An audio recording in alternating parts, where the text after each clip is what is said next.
Welcome. Let us know where you're coming in from. Lolo, Yes, we got Atlantic City, beat Ann everybody to Arbor. the punch. Thanks, Brittany. Leah is traveling now, and so the good news is I get all this space to myself in the Zoom, Leah, and all this screen real estate. I don't know what to do with it. On the downside, I am solo on the kids, which means I got less sleep. So there are pros and cons. We'll get started in a sec. Let us know where you're coming in from. Leah, who are you seeing in the chat? All right, I see New Orleans. I see Stafford, Pennsylvania, Albany, West Houston, Texas, Whidbey Island, some Cove Creek, Arizona. Oh gosh, it's going too fast, y'all. It's going too fast. Okay, we got to the part where, let's see, Madison, Wisconsin, Traverse City, Michigan, Oswego, Sikkim, Washington, Rapid City, South Dakota, Sedona, Arizona. A lot of Arizona in the house today. Very cool. Let's see. Okay. Boston, California, Citrus Heights, Lansing, Michigan, Greensboro, North Carolina. Keep it coming, y'all. We love to see it. As we say every week, look, there's a lot of stuff going on out there in the world right now, and this "What's the Plan" call that we do, I think, is an opportunity for all of us to, just remind ourselves that we're not in this alone, that this is a big countrywide effort building up a pro-democracy force to peacefully but forcefully demand our constitutional rights, protect those rights, and ensure that we have a democracy going forward. I was in Maine just yesterday. Lee and I have swapped travel schedules. So I was in Maine yesterday for a statewide convening, and we had 400 or so people out in a church to talk about how we peacefully organize for democracy and to be in community with each other. I just think is so necessary in this moment because it's so easy to go into the doom scrolling mode and to get depressed. But here at 3 p.m. Eastern time on Thursdays, we get to come together and talk about, okay, what do we actually do about this? We're all in this together. What do we do? So thanks all for being here. Leah, I know we're going to have a lot of questions because there's a lot going on. Should we get started? Yeah, let's go ahead. Shall I do housekeeping? Or Sure. Let's yeah, uh, let's okay. cover it. Yeah. Okay. All right, everybody. Welcome to What's the Plan, where we talk about what is the plan and what is happening in the world. This call is And who are you, recorded. Leah? Oh, sorry. I'm Leah Greenberg. And I'm Ezra. We're the co-executive directors of Indivisible. And we love to, we're going to do an opening monologue or like an opening set of thoughts, and then take your questions. Most of the call is going to be questions pulled from the Q&A box at the bottom of your screen. So if you've got a question, pop it in there. If you want to see specific questions answered, use the little thumbs up function to upvote the questions that you want to see answered. This call is going to be recorded. It will be sent, a recording will be sent out to everybody who registered for the call. So you will get that in your inbox together with any of the links that you that we referenced during the call. So if you miss something because the chat is going too fast, which has happened occasionally, don't worry, you will get it in the follow-up email. Finally, just a quick note on kind of respect the chat box. These are really hard times. We are going through a lot collectively. Folks are scared, folks are hurting, folks are seeking answers. We ask that everyone try to keep the chat box as collaborative, as supportive, as respectful as possible. We are going to move through this time together. We are going to support each other. That is how we are going to win. Thanks, Leah. I note every time we talk about the emails that come through after this and emails in general, there are some folks in the chat that'll say, "Hey, I don't get these emails where they come from." It's possible at some point for some reason you were marked unsubscribed on our list. What I would recommend is send an email over to info@indivisible.org and say, "Hey, I got taken off your list. Can you add me back to your list?" And then we'll be able to get you back on it to make sure you're getting these follow-ups. With that said, this is one of my favorite parts of What's the Plan, which is we get to recognize that Leah and I are not the leaders of this movement, that this movement of pro-democracy activists, of residents of every single congressional district in this country, of leaders are everywhere. And they are leading in the form of indivisible groups. This is how we aggregate power. This is how we wield power. This is how we push back against the forces that are seeking to undermine our democracy. It's with groups in our own communities. And now, what, 10 months in, Leah, I'm still saying we are in a wave moment of groups. I looked over the new Indivisible groups over the last week. There were more than 40 Indivisible groups that joined in just the last week. And Leah doesn't let me call out every single one because that would take up all of our time. So I've limited myself to 10. And I will just go through really quickly. Show these new group leaders some love.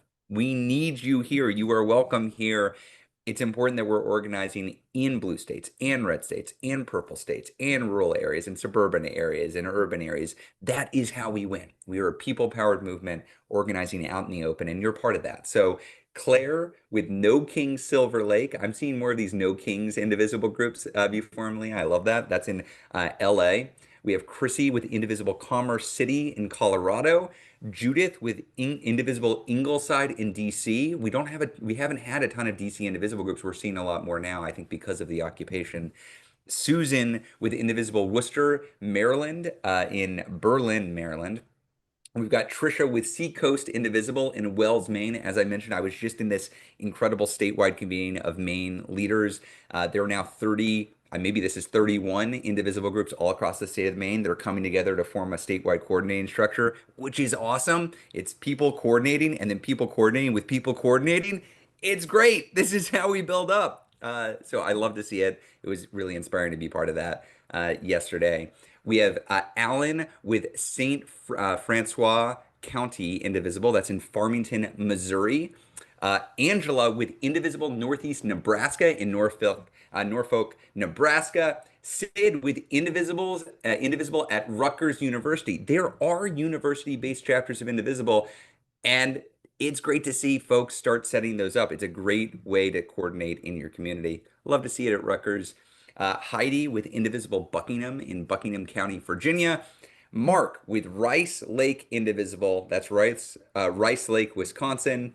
I limited myself to just one per state, as much as I wanted to call everybody out. But Leah, I get a couple bonuses this time too. Remember last week we had Milan, I think. Do we have Milan, Italy, Indivisible? We have two more international Indivisible groups. This is a trend now, I think, for Italy because they both happen to be in Italy. We've Really? got Indivisible Triveneto. Oh gosh, I don't speak Italian. Correct me when I visit you there, whenever that may be. But that's in Venice, Italy. And Volunteer. then we've got Indivisible Rome in Rome on the map. I hope to see your No King's Day protest on the map soon if they're not already there. Uh, I also want to call out we're not just about forming community. That's part of it. This is what we do to encourage more people to come, to welcome them in, to build up our leadership. But we have a bias for action. We organize in order to have an effect on the world. So I want to call out some inspiring actions I've seen in the Indivisible movement. One is in Oakland, California, and this is in response to the escalating ICE raids that community, as well as many communities, have seen. They have taken up this Signs of Solidarity campaign, and Indivisible East Bay canvassed 45 of the businesses in their community and convinced 31 stores to put up the Signs of Solidarity posters. So these posters that make clear to anybody, even not the politically attuned, but people who are just passing through, passing by, going into the stores, that ICE is not welcome there, but immigrants are. This is part of building up a cultural moment, a cultural force against this occupation force, against the secret police. And I mean, we can focus on the 31 who said yes, but I'm so proud that East Bay went through and got no's from 14 businesses and kept going. You're not going to get yeses from everybody. If you were going to get yeses from everybody, we wouldn't have to run this campaign. The whole point of doing this work is some folks are on the sidelines and will stay on the sidelines unless pushed. So congrats and thank you to Indivisible East Bay for pushing through there.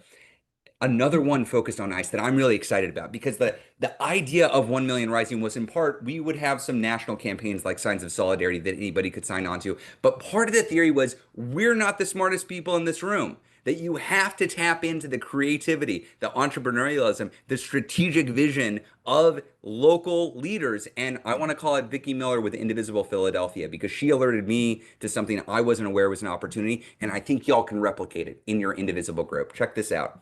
So there are a couple of main companies that run government contracts for private prisons and detention centers. And these are GEO Group and Core Civic. Now, a lot of lenders backed off of working with these groups for obvious reasons, but one did not. Citizens Bank did not back off. They work with these companies, GEO and Core Civic, to help run these private prisons and detention facilities. So what Indivisible Philadelphia did was they identified the branches of Citizens Bank, and there are 32 of those branches in Philadelphia alone.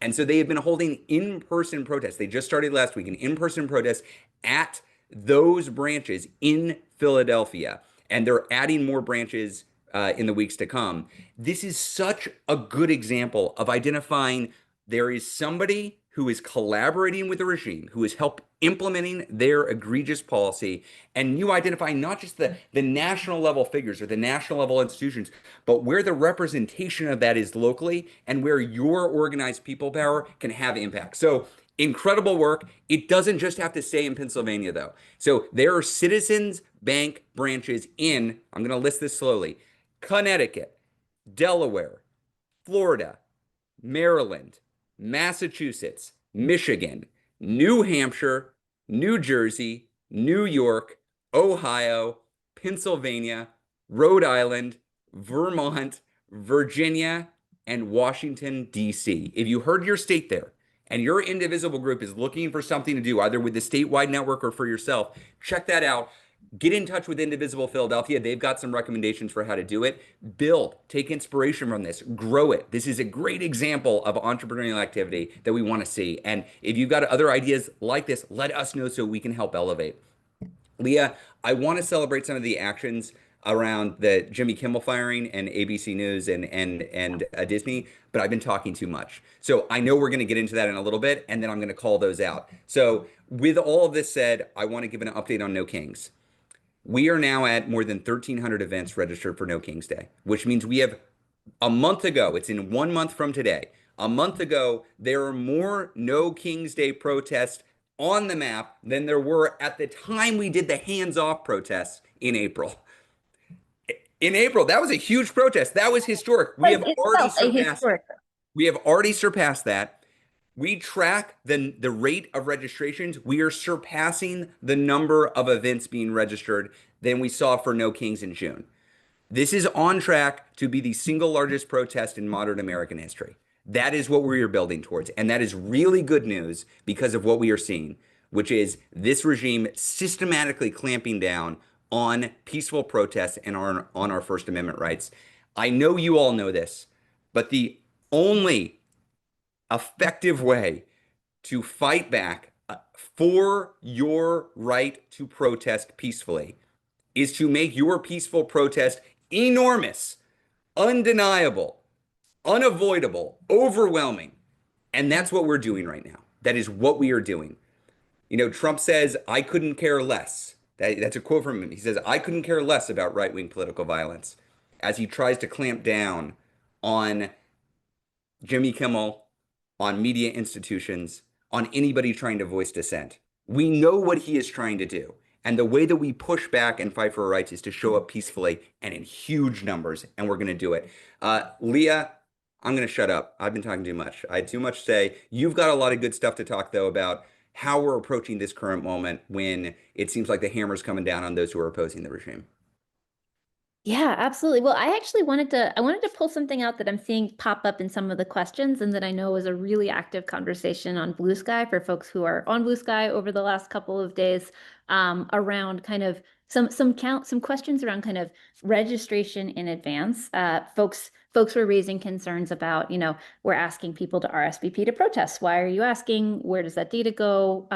Is that a security risk? And and we want to make sure that you all have kind of like a background on this because I know there are a lot of very active organizers here. I want to make sure that you understand a little bit more about how we're thinking like on that practically, and then how we're thinking about it in terms of kind of the bigger picture strategy. So, first, I'm just going to offer like a little bit of detail on that whole thing. So first, before I get into any details here, I want to just be 100% clear that you do not have to ever register in advance for a protest or for a No Kings event. You don't have to sign up in advance. No one is going to be at the door checking your name. That is not how any of this works. And there are some very practical reasons why we do tend to ask people who are willing to do so to sign up.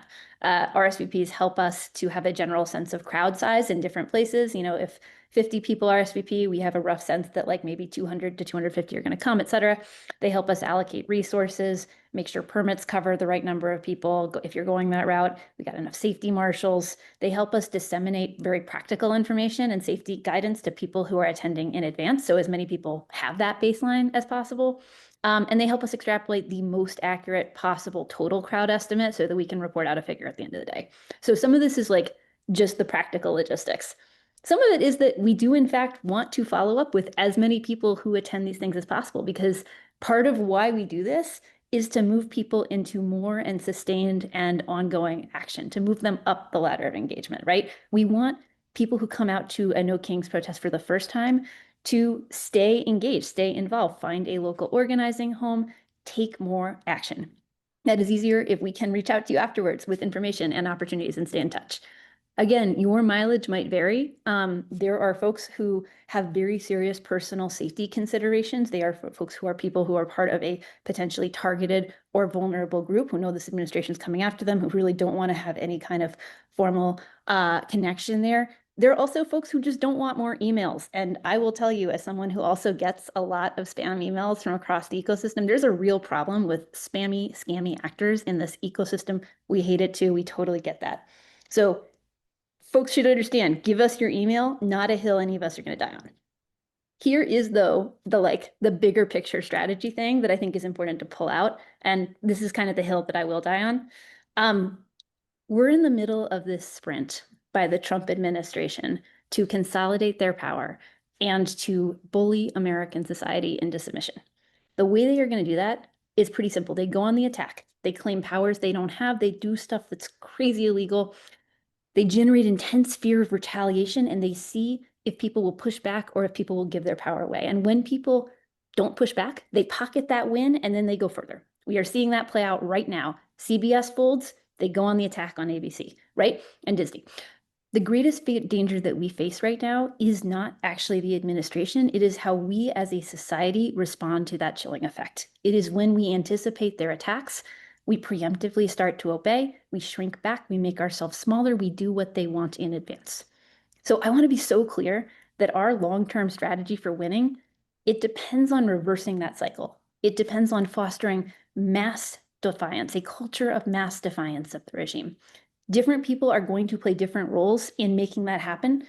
In any successful version, millions and millions and millions of us are going to need to organize in the open in our communities.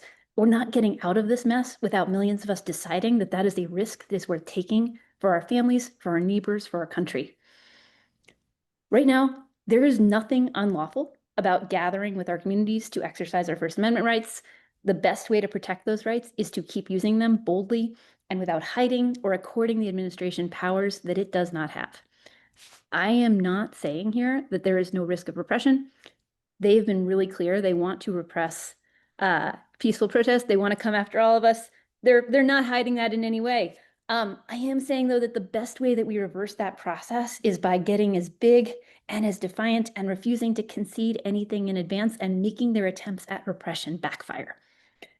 And it's not just, and this is about No Kings, right? But it's also like about the mindset, right? Because in the months ahead, we're going to ask you to march, right? But we are also going to ask you to like show up at your PTA meeting and get the mic and say, hey, what is the school doing to protect families from ICE? We are going to ask you to show up to your alumni gathering for your university and grab the mic and be like, hey, I'm not giving a dime to this university until you all stop negotiating a compliance deal with the Trump administration. We are going to ask you to go to your minister or your rabbi and say, why are you not speaking out? Why are you not doing more? I expect more from your moral leadership. I expect you to talk to people about what is happening.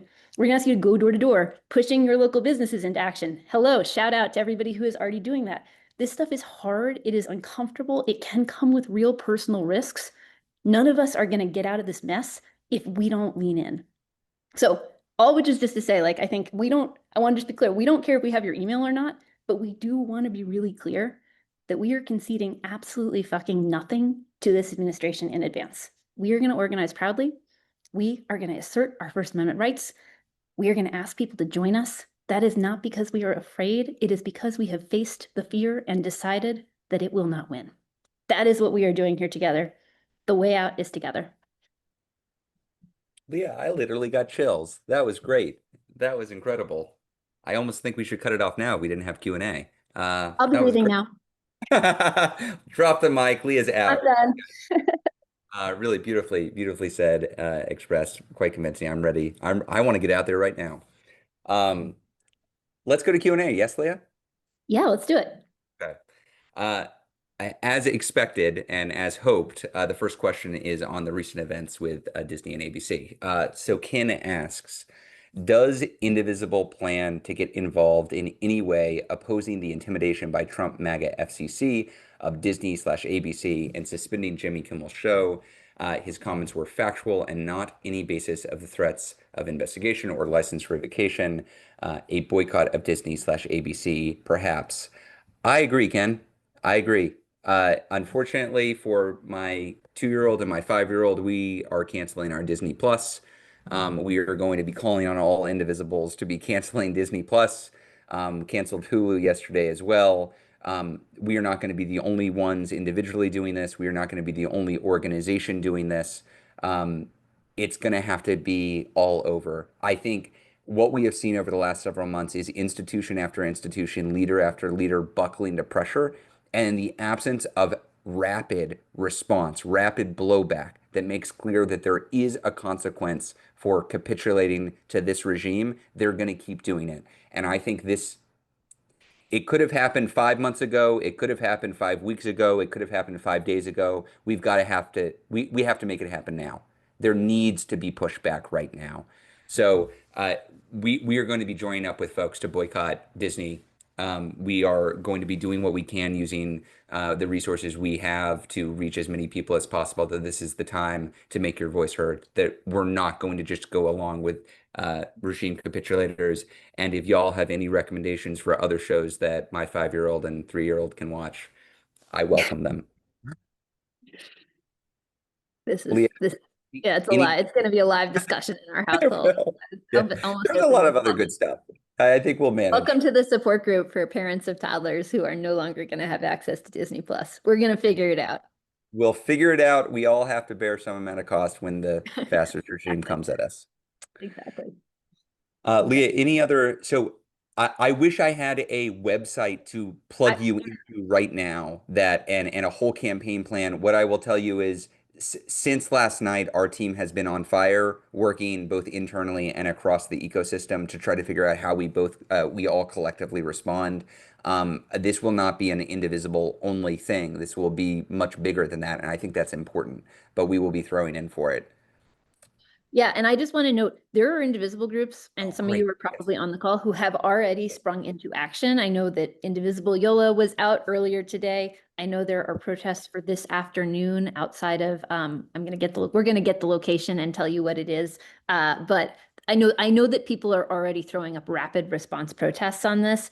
I can see the chat. You are all canceling your subscriptions. This is incredible. Great job. We are in the Yes. immediate backlash phase. Cancel your subscription, call your members of Congress, demand that Brendan Carr, the head of the FCC, step down or resign. This is disgraceful, disgraceful stuff. Um, we're going to try and generate as much immediate outrage and backlash. And we're also going to we're trying to pull together as much as we can with everyone who is horrified by this, because this is the kind of moment where if we can move fast collectively, we can have a really big push. Yeah. Just want to call it. So you named Indivisible YOLO, who was outside earlier today, I believe, at a local ABC affiliate. That's great. There are ABC affiliates everywhere. If you're looking for a physical location to go and say, what are you doing? You've got a location probably not too far away from you. In LA, there are a lot of LA groups, Indivisibles, and others at the El Capitan Theater in LA at 4:30 local time. So that's in a few hours from now. I know, and I know there are some groups protesting outside the Disney lot in Burbank as well today. So this is organically building as it should. I want to be clear, you can love Jimmy Kimmel, you can hate Jimmy Kimmel, you can have no real opinion on Jimmy Kimmel. That's irrelevant. This is about your First Amendment rights. This is about your ability to express dissent. It's about your ability to be right or to be wrong. That's important. It's important to be able to express wrong opinions in America. It's important to be able to say what you want so that we can have debate. And if you have a regime that is systematically cracking down on speech that it just does not like, game over if we just allow that. It is game over. And again, part of this is immediate pushback against Disney specifically, but part of this is building up the largest demonstration of free speech in American history, which we're doing literally 1 month from today on October 18th. So I hope one of the things you have coming out of this is if you haven't yet found your local No Kings protest, find it and let everybody know. If there isn't one nearby, start getting it together. We're going to double the number of events on the maps by the time of that day. I'm sure of it. Great. Okay, moving on. Next question. David asks, make sure it's David. Yep, David asks, Colorado Indivisible leader here. Great. Great to see you, David. Can you suggest how we can motivate scared folks to re-engage and not let the regime succeed, given how the regime is coercing news media to bend to their will, twisting the truth, and getting people fired is a concern by many of our members. They fear they may be targeted by what they say or just by being at a protest. What encouragement can you provide or words we can pass down to get them to re-engage as things are getting worse every day? Really, if someone is not scared, they must not be paying much attention to what is happening. I agree with so much of what you said there, and it's a regular question we get. Leah? Yeah, I have kind of a big picture answer and I have kind of a practical answer. I'll do the practical answer first, which is that I think that when people are struggling with higher order asks, try to keep them engaged with lower order asks for the time being, right? So, maybe people are not right now going to show up in person at the protest. Okay, will they come to a meeting? Will they, get a sticker? Will they do something will they call their member of Congress? Like, it might not even be the most important ask, but we've got a lot of data on like how humans process information that suggests that asking people to do something that kind of buys them in and gives them more of a group identity makes them more likely to stay involved. So figure out, even if it's just like really low level stuff, like ways to say you're still on the team, you're still part of this, and build that identity so that they're more likely to come out in the moments when you need them. So that's like one kind of just very practical set of thoughts. I'll also just offer like kind of a macro frame on risk that you can adopt if you find useful. Because I think that right now we're having a conversation that tends to be about like the risk of any individual action, right? Like the risk of showing up for this protest, the risk of, being part of this group, right? And we're not talking about the long-term risk horizon of living under a consolidated MAGA regime. Okay, because like the reality is that we are all getting less safe every day, right? Our food and our water and our air is less safe. Our civil rights are being ripped away. Our kids are more likely to get killed in schools. Our families are more likely to die of preventable diseases or to die of cancer because all of the treatments have been terminated by RFK, or all the research has been terminated by RFK. Our economy is getting ripped to shreds so that they can fund another round of billionaire payouts. Our neighbors are getting detained by us. We are less safe right now, and we are going to get less safe over time as they try to fit us into their worldview of what we should be, constrained by class and race and gender and all of the ways that they think that we ought to live in the world. Okay, so like that is currently the trajectory that we are on. And so I think we've got to talk about what is the risk of being involved compared to what if the risk of us all not getting involved and them consolidating power, because that is the world that we live in if we cannot commit to this moment of collective solidarity, if we cannot show up together, if we cannot lean into our own power. That got a little darker than I expected it to be. I liked it. I will, and I think the chat liked it. I do think there's also something about physically being in community with each other. Like Yeah. the way that they are able to steamroll over us is if we stay isolated, if we stay as individuals. And the thing that they are scared of is organized, peaceful action by people all over the country. Trump is not cracking down on criticism from a place of strength. It's not because he's super popular. It's not because he knows he's going to win. He's terrified. He's a lame duck, unpopular president implementing a deeply unpopular policy that most of the country does not want. And he's trying to squash dissent because he can't take it. If we allow him to do that, yeah, he's got the power. But if we combine together, we're protecting each other as we protect the whole democracy. So I think it's easy to feel scared when you're alone in your room, doom scrolling Blue Sky or Instagram or TikTok. I think that can be scary. I have found lots of people who were scared, found their local group, Indivisible or otherwise, and found a greater sense of security by virtue of doing it. I've had more than one Indivisible group leader tell me it's cheaper than therapy. I believe it. Part of this is we're trying to do big things like save democracy, and part of it is we're just trying to calm the voices in our head and feel like we're part of something bigger than ourselves that is also going to help us too. I do just want to name though that you should also You go should to also therapy. go to Not therapy. You should actually a also go to substitute. therapy. Yeah, it's not a substitute. Don't, Good don't, point, don't Leah. do that. Okay. Great point. Great point. Okay, Kim asks, comedic truth tellers like Kimmel and Colbert are more important than ever, while boycotting CBS and ABC are there other platforms you'd recommend supporting that are taking a stand and creating space for these types of voices? One thing that we're cooking right That's a great now. question. Yes. I mean, we are cooking up right now. Can we bring a lot of comedians together in a show of support in some way? So that's not ready for prime time yet. We don't have anything to roll out. It probably, again, won't be just us, but I think this is a right line of thinking. We should be actively giving our attention, our energy, our money where it makes sense to the sources that are standing up against the regime and are not just capitulating. And hopefully, we are able to be part of presenting those voices in some way and shining a light on them. But I also think there's like there are news sources and people who we Oh, can say, yes, yes. right? Like because you're saving a little bit of money on your Disney Plus subscription. Let's turn around and put that towards Zateo, right? Which is like a platform that has a bunch of the people who have Hmm. lost their jobs for speaking out in Yes, media who are now employed there, right? Put it towards the Substack of somebody who got fired from one of those mainstream media jobs or let go or who's been, pushed out of the Washington Post, right? Karen Attiah this week was terminated for the Washington Post for total free speech concerns. If she signs up for something, put some money in that direction, right? Just try to think about the people who are actually standing up in this moment and speaking truth to power, and then reward them with your dollars instead. indeed. Great. Daphne from Indivisible Albuquerque. This week, 31 House Democrats voted to promote Trump's occupation of DC. What is wrong with this party? Why aren't we standing together 100% of the time? Do you guys know the details of this vote? And if there's a good reason at all these Dems needed to vote this way? It's a great question. What is wrong with this party? Why do we not have a unified opposition party? Why aren't they fighting back with everything they've got? Why are they at key moments, even at this point in the regime, fracturing? I think these are really good questions. They all come back to me to one central answer. And it's one that became clear to me sometime after Schumer led the Democrats to surrender on the last Republican budget, Republican funding bill. I thought at the time, as we were trying to push the Dems, that we had disagreements about individual votes or about overall strategies or about tactics.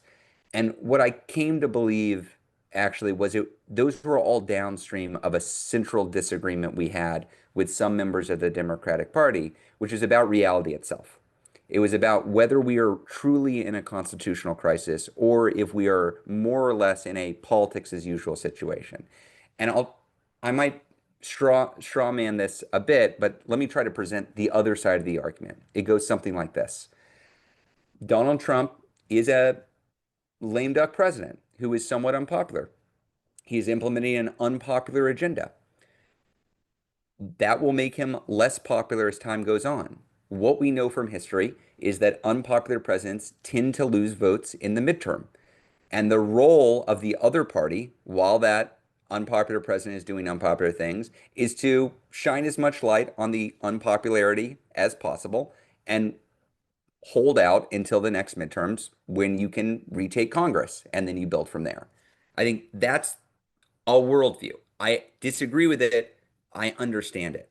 What we believe is that we're in an authoritarian breakthrough moment.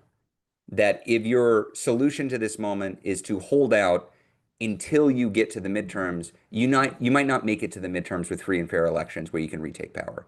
And that we have a responsibility to raise the alarm and call as much attention as possible to what the regime is doing to systematically undermine our democracy. Because the reality is, most of the time, most people are not paying attention to politics. I love the 7,000 people on this call right now. We are the odd ducks who are spending a Thursday afternoon talking about how we save democracy. Most people are not doing that. Most people who are forming their political opinions form it by looking around. They look to the media, they look to political leaders, they look to their neighbors, and they form their political opinions that way.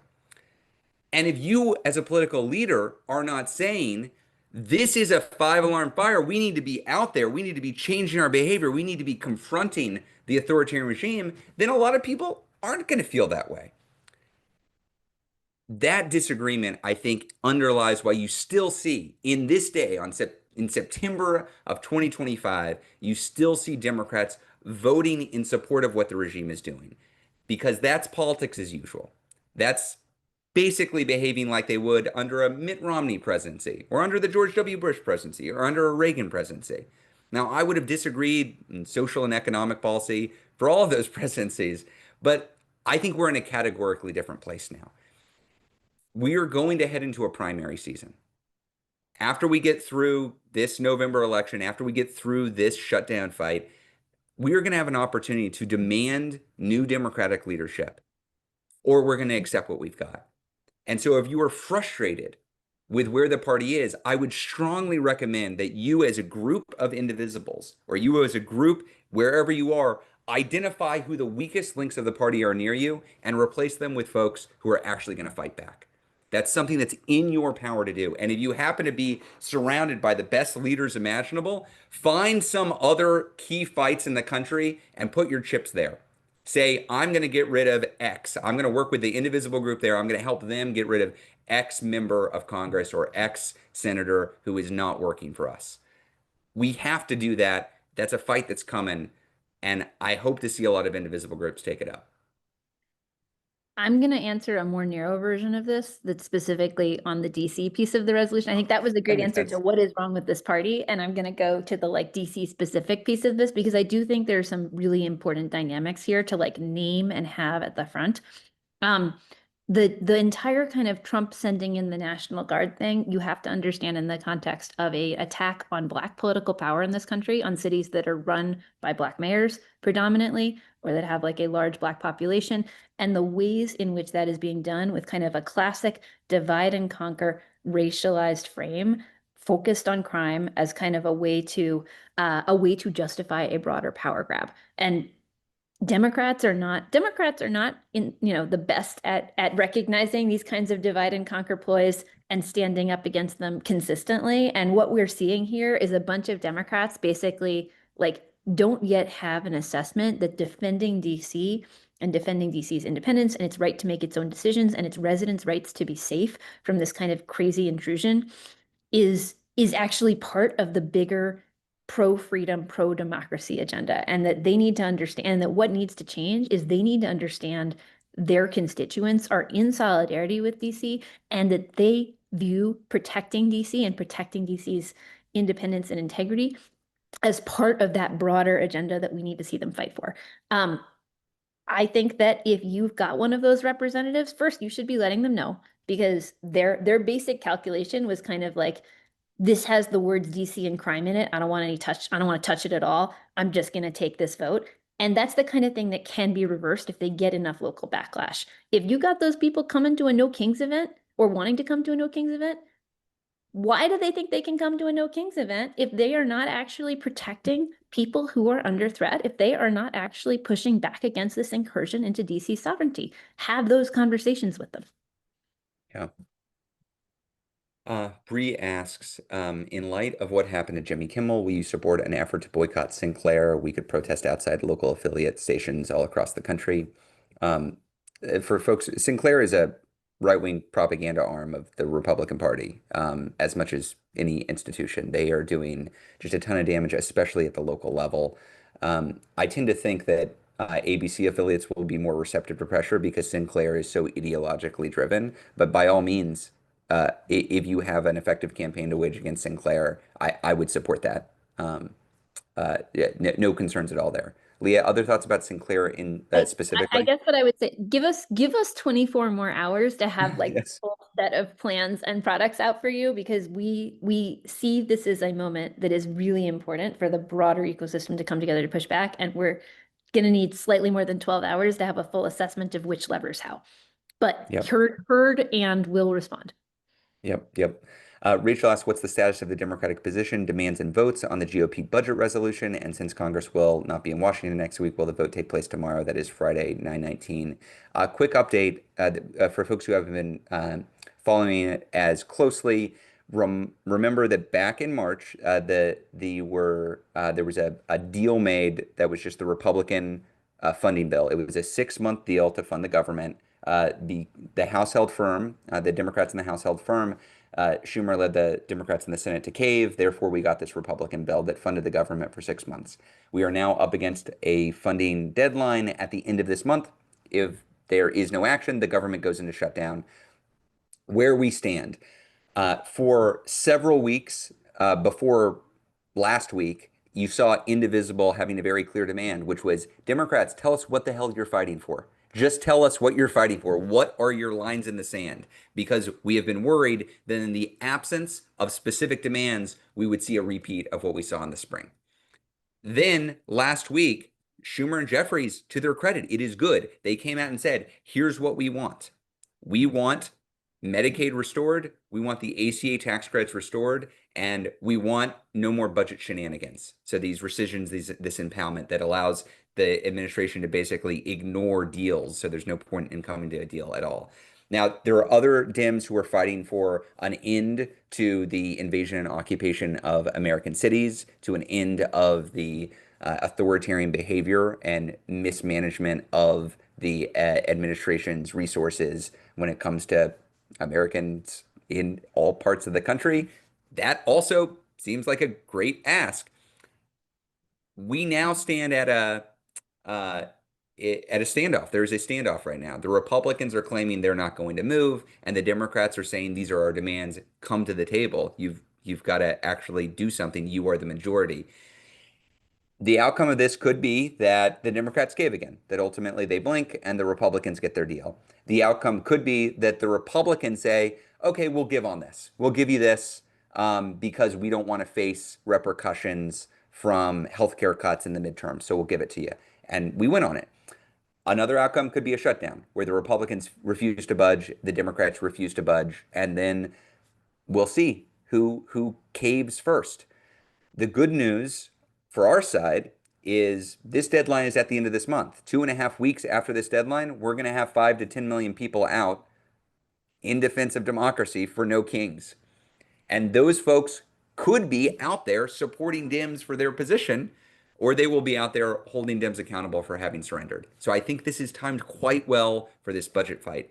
Now, there is some also possibility that they kick the can down the road, that they say, oh, shoot, we can't get it together fast enough. So we're going to do a few weeks, maybe in November, we'll actually vote on this.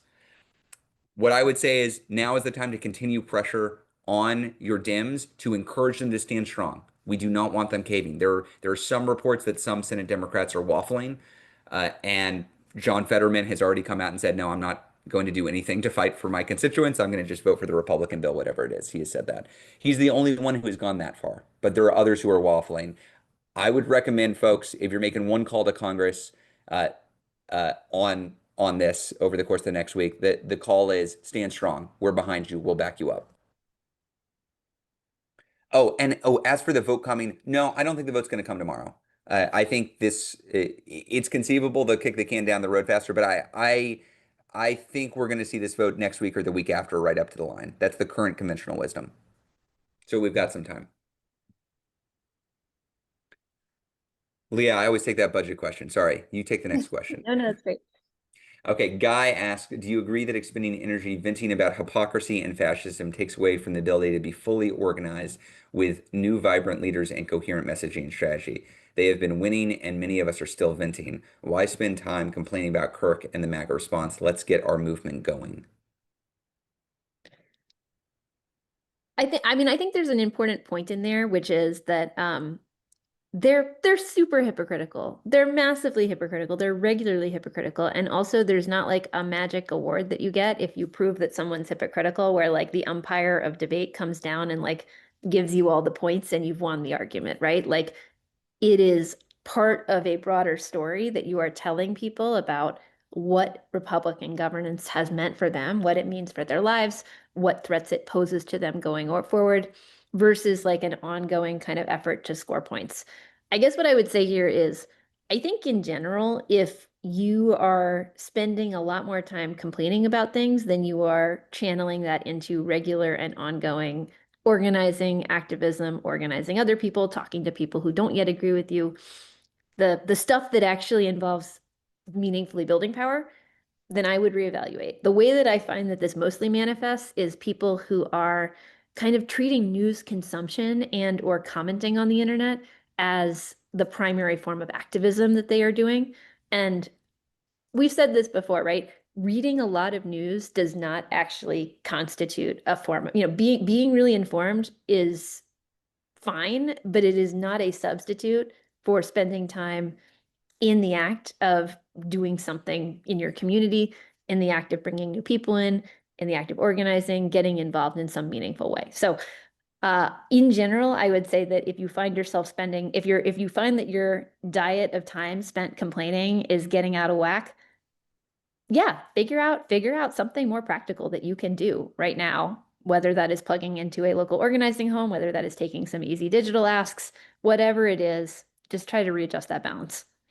I just want to call it again the main indivisibles that in the wake of, I mean, the horrific shooting in the wake of the attacks from the right wing and the threats against peaceful organizing, what did they do?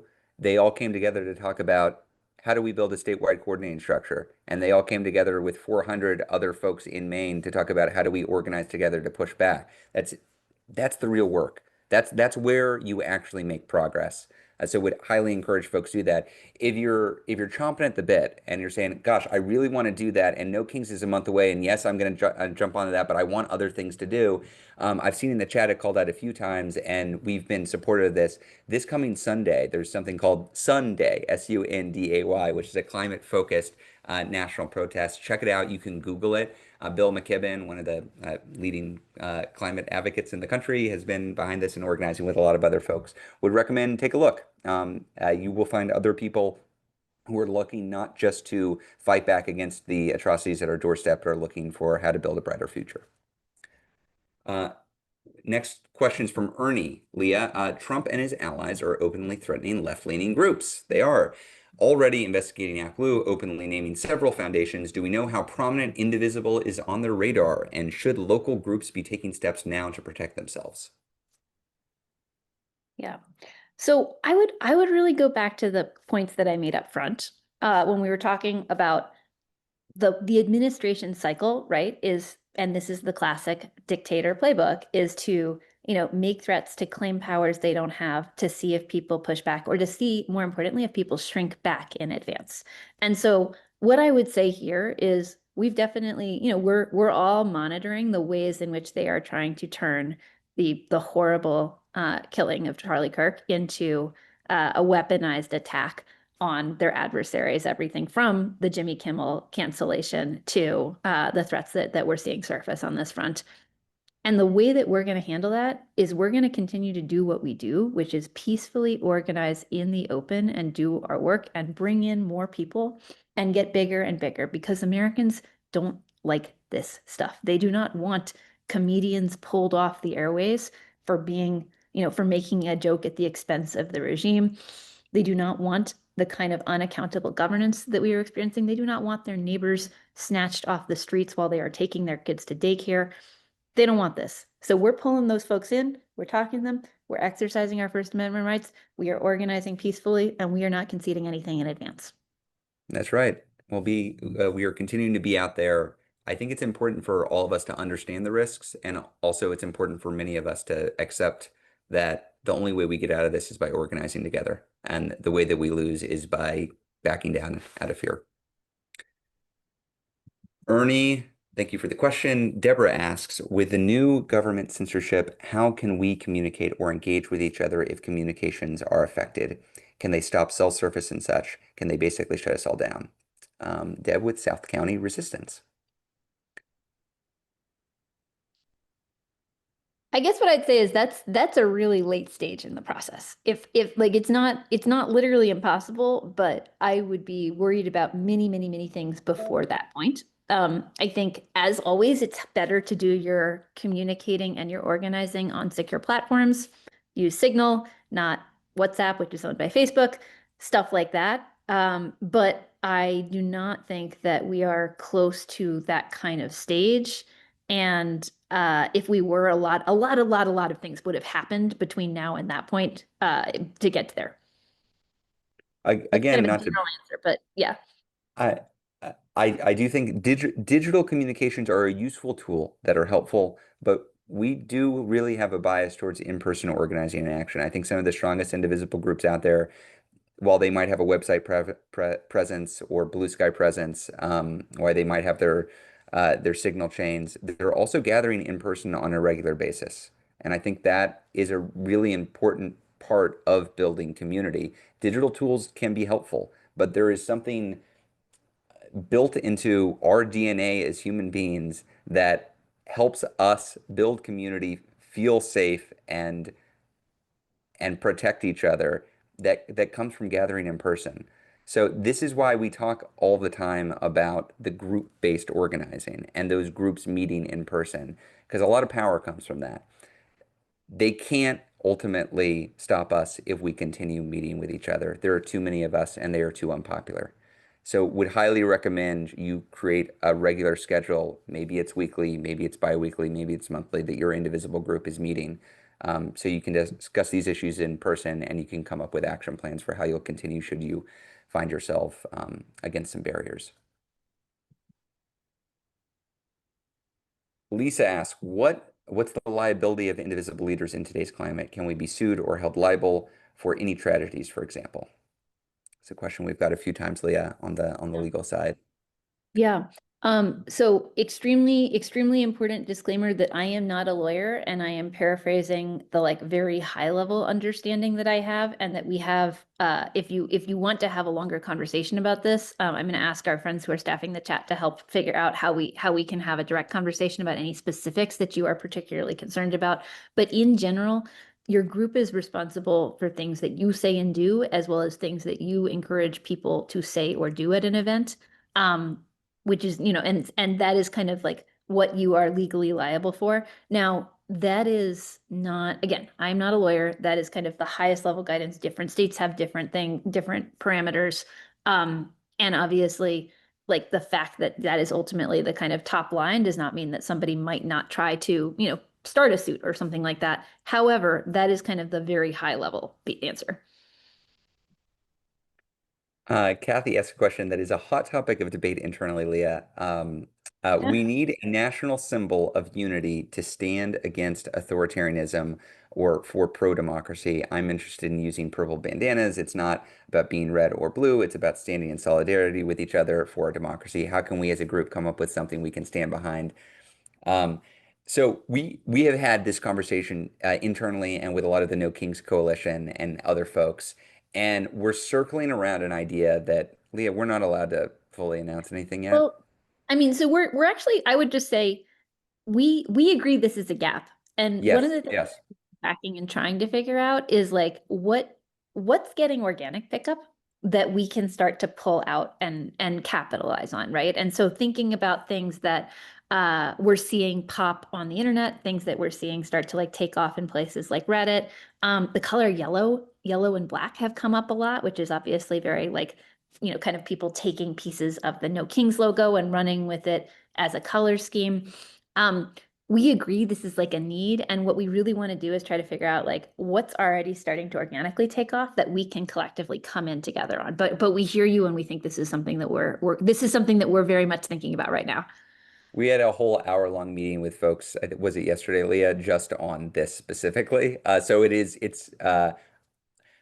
one of the challenges, and it's something that we discussed, is when you try to seed something like this, when you try to grow something like this, you start with an idea. And we can all, like, you can debate, like, it should be purple, it should be yellow, it should be green, whatever it is. And one challenge is settling on what that idea is that you want to push. And then you've got this period in between when you've settled on the idea and when you actually make that a cultural phenomenon. And in the in-between period, what you need is a lot of people who say, screw it, I'm just going to do it. I'm going to be one of the first movers out there who's just, I'm all in yellow, or I've got my yellow bandana, or it's, whatever it is.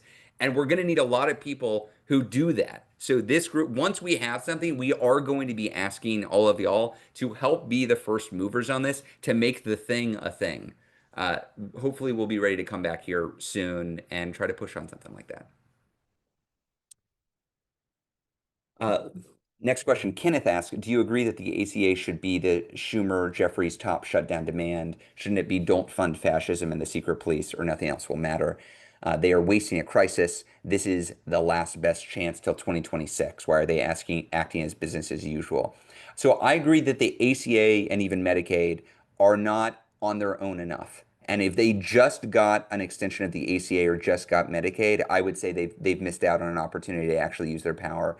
One of the attractive demands that I think is powerful is the insistence that Trump not be allowed to engage in budget shenanigans to misuse funds that are appropriate for Congress. While the AC and Medicaid are important for people's lives, or will help people, it fits outside the category of how is this regime acting as a regime and not just a conservative administration? And so for Indivisible, if you're looking at our call scripts, you will see we are emphasizing those other elements as well. And I would not be satisfied if the Democrats simply come out with like a 2-year extension of the ACA tax credits and call it a day. We should be pushing for more. We should also be adapting to realities. So maybe this budget deal goes through in the next 2 weeks. Maybe it gets kicked down by a few weeks. If we are in an authoritarian free fall right now and Trump is coming after all media institutions and things are getting worse and worse and worse, we should change our demands to adapt to the moment. And we should insist the Democrats update their demands as well. But I feel, look, I've been plenty critical of Jeffries and Schumer for the last several months. I think folks know here I'm not reluctant to call out when I think they're doing really stupid things that I think are counterproductive and I think there's a better strategy. I think the current play of give us these wildly popular things and ensure that the budget deal isn't bullshit is a pretty strong play. And if they can coordinate all of the Dems around it right now, that sends a pretty darn good message. And that's what I'm saying on Thursday, September 18th. And I reserve the right to change my mind next week as things as conditions on the ground change. Terry, Indivisible Fort Bend County. What are we doing to prepare for the 250th year anniversary of America's founding next year? Any large events planned to protest this administration? One thing that I was interested in doing, and if folks who are watching have a connection to Ken Burns, I would welcome it. He's coming out with a new documentary on the American Revolution, and I would love to cook up something with him there.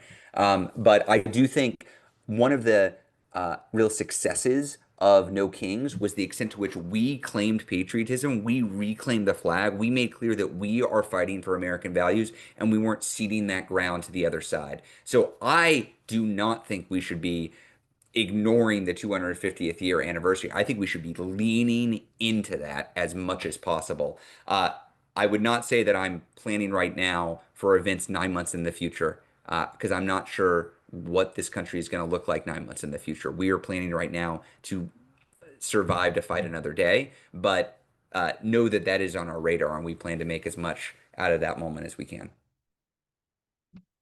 Leah, any other thoughts on 250th year anniversary? You're on mute.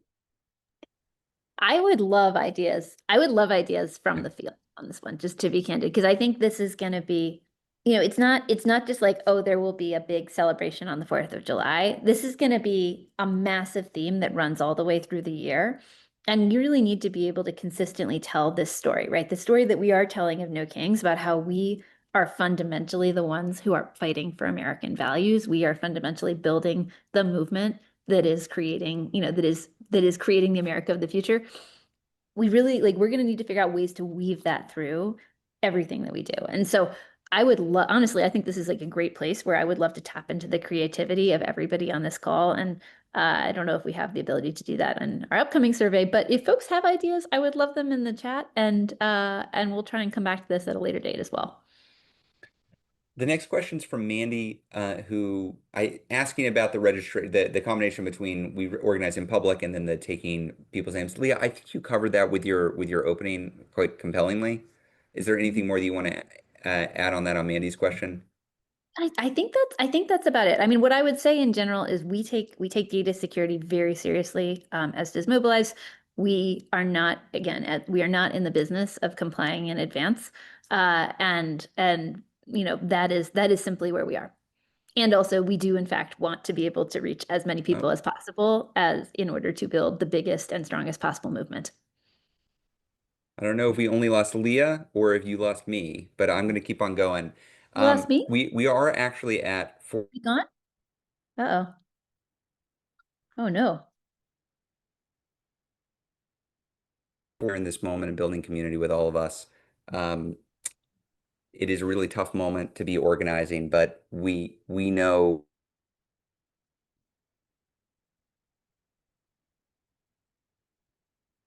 Okay. This is confusing. I have got Ezra frozen. It looks like everybody else is also experiencing Ezra frozen. Oh, Ezra is gone. Okay. Hello, everyone. I'm going to take that as Zoom telling us that it is time to go for this week. Uh, just sending you all the deepest appreciation as always. And stay tuned because, as we said, the Disney, the ABC stuff, it's coming together fast. But we are working. We are trying to figure out exactly how we can push them to stop enabling fascism. And we will be in your inboxes with more very, very soon. So thank you all. Stay tuned.